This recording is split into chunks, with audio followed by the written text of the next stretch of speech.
2 വർഷം മുമ്പ് യുവാവിനെ ദേഹോപദ്രവമേൽപ്പിച്ച ശേഷം കഴുത്തുമുറുക്കി കൊലപ്പെടുത്തിയ കേസിൽ ഭാര്യയെയും ഭാര്യയുടെ അമ്മയെയും കൊല്ലം ക്രൈംബ്രാഞ്ച് അറസ്റ്റ് ചെയ്തു.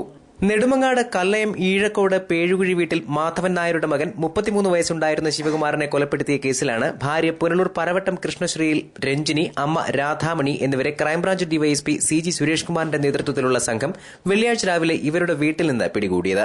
ക്രൈംബ്രാഞ്ച് വാർത്താക്കുറിപ്പിൽ പറയുന്നത് ഇങ്ങനെ: സംഭവം നടന്നത് 2011 മെയ് 31-നാണ്. കല്ലയം സ്വദേശിയായ ശിവകുമാർ വിവാഹത്തിന് ശേഷം പുനലൂരിലുള്ള ഭാര്യ വീട്ടിലായിരുന്നു താമസം. പുനലൂരിലെ ഒരു വർക്ക്ഷോപ്പിൽ മെക്കാനിക്കായി ജോലി ചെയ്തിരുന്ന ശിവകുമാർ സംഭവ ദിവസം രാത്രി 8 മണിയോടെ വീട്ടിലെത്തിയപ്പോൾ രഞ്ജിനി ഇയാളുമായി വഴക്കുണ്ടാക്കി.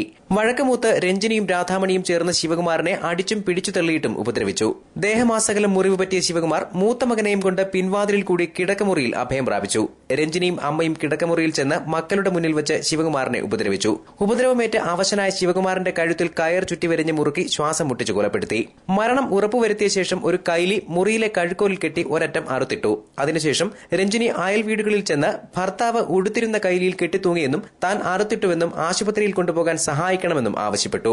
അയൽവാസികൾ വന്നു നോക്കിയപ്പോൾ ശിവകുമാറിന് അനക്കമുണ്ടായിരുന്നില്ല. വർക്ക്ഷോപ്പ് ഉടമയും മറ്റുമെത്തി ശിവകുമാറിനെ പുനലൂർ താലൂക്ക് ആശുപത്രിയിൽ കൊണ്ടുപോയി. അതിന് വളരെ മുമ്പ് തന്നെ ശിവകുമാർ മരണപ്പെട്ടിരുന്നു. പുനലൂർ പോലീസ് അസ്വാഭാവിക മരണത്തിന് കേസെടുത്തെങ്കിലും 1 മാസം കൊണ്ട് തന്നെ അന്വേഷണം അവസാനിപ്പിച്ചിരുന്നു.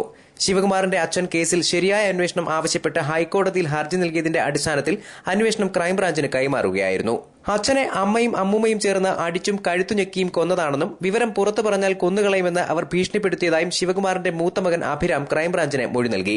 ശിവകുമാറിനെ ദേഹോപദ്രവമേൽപ്പിക്കുന്നതും കൊലപ്പെടുത്തുന്നതും കണ്ടതായി അയൽക്കാരിൽ ചിലരും മൊഴി നൽകിയിട്ടുണ്ട്. ശിവകുമാറിന്റെ കഴുത്തിലേറ്റ പരിക്കുകൾ കൈലിയിൽ കെട്ടിത്തൂങ്ങിയാൽ ഉണ്ടാകുന്നതല്ലെന്നും കഴുത്തിൽ ബലപ്രയോഗം നടത്തിയാലും കെട്ടിവരിഞ്ഞ് മുറുക്കിയാലും ഉണ്ടാകുന്നതാണെന്നും പോസ്റ്റ്മോർട്ടത്തിൽ കണ്ടെത്തിയിരുന്നു. മരണത്തിൽ ദുരൂഹതയുണ്ടെന്ന് നാട്ടുകാരിൽ പലർക്കും അഭിപ്രായമുണ്ടായിരുന്നു. രഞ്ജിനിയെയും രാധാമണിയെയും പലതവണ അന്വേഷണ സംഘം ചോദ്യം ചെയ്തെങ്കിലും കുറ്റം സമ്മതിക്കാൻ തയ്യാറായിരുന്നില്ല. നുണപരിശോധനയ്ക്ക് രഞ്ജിനി ആദ്യം സമ്മതിച്ചെങ്കിലും പിന്നീട് പല കാരണങ്ങൾ പറഞ്ഞ് ഒഴിഞ്ഞുമാറി.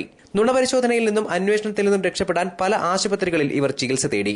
സംഭവ ദിവസം രാധാമണിയുടെ 2ാം ഭർത്താവ് കൃഷ്ണൻകുട്ടി നായർ വീട്ടിലുണ്ടായിരുന്നെങ്കിലും എല്ലാത്തിനും മൂകസാക്ഷിയായിരുന്നു. അമ്മയും മകളും കൂടി ചെയ്തതിനൊന്നും താൻ ഉത്തരവാദിയല്ലെന്ന് കൃഷ്ണൻകുട്ടി നായർ ക്രൈംബ്രാഞ്ചിന് മൊഴി നൽകിയിട്ടുണ്ട്. കേസ് ആദ്യം അന്വേഷിച്ച പുനലൂർ പോലീസ് സ്റ്റേഷനിലെ ചില പോലീസുകാർ പല പ്രധാനപ്പെട്ട തെളിവുകളും കോടതിയിൽ ഹാജരാക്കാതെ നശിപ്പിച്ചു കളഞ്ഞതായി ക്രൈംബ്രാഞ്ചിന്റെ അന്വേഷണത്തിൽ കണ്ടെത്തിയിട്ടുണ്ട്. അവർക്കെതിരെ നടപടികൾ സ്വീകരിക്കും. പ്രതികളെ പുനലൂർ ജുഡീഷ്യൽ 1ാം ക്ലാസ് മജിസ്ട്രേറ്റ് കോടതിയിൽ ഹാജരാക്കി. കൂടുതൽ അന്വേഷണത്തിനായി ക്രൈംബ്രാഞ്ച് ഇവരെ കസ്റ്റഡിയിൽ വാങ്ങും.